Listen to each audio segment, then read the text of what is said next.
Okay, so basically it became illegal for white people to even live on Indian territory without taking an oath to the state of Georgia. Even Jackson's dumb ass, in his second annual message to Congress in 1830, said, "Toward the aborigines of the country, no one can indulge a more friendly feeling than myself. However, the waves of population and civilization are rolling to the westward, and we now propose to acquire the countries occupied by the red men of the south and west by fair exchange." Georgia passed a law making it a crime for a white person to stay in Indian territory without taking an oath. And when the white missionaries in the Cherokee territory declared their sympathies openly for the Cherokees to stay, Georgia militia entered the territory in the spring of 1831 and arrested 3 of the missionaries, including Samuel Worcester. They were released when they claimed protection as federal employees.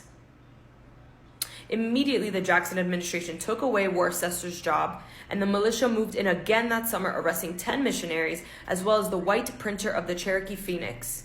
They were beaten, chained, and forced to march 35 miles a day in the county jail.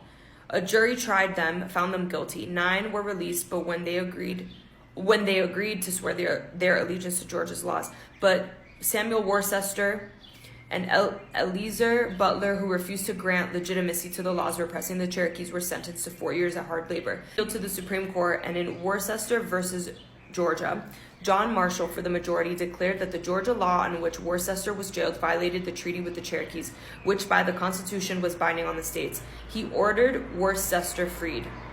Georgia ignored him, and President Jackson refused to enforce the court order.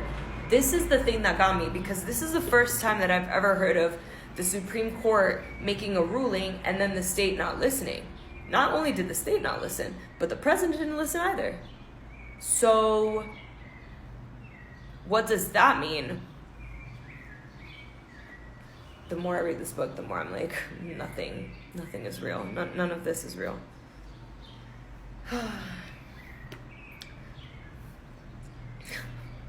The Creeks had been fighting for their land ever since the years of Columbus against Spaniards, English, French, and Americans, but by 1832 they had been reduced to a small area in Alabama, while the population of Alabama, growing fast, was now over 300,000. On the basis of extravagant promises from the federal government, Creek delegates in Washington signed the Treaty of Washington, agreeing to the removal beyond the Mississippi. They gave up 5 million acres with the provision that 2 million of these would go to individual Creeks, who could either sell or remain in Alabama with federal protection.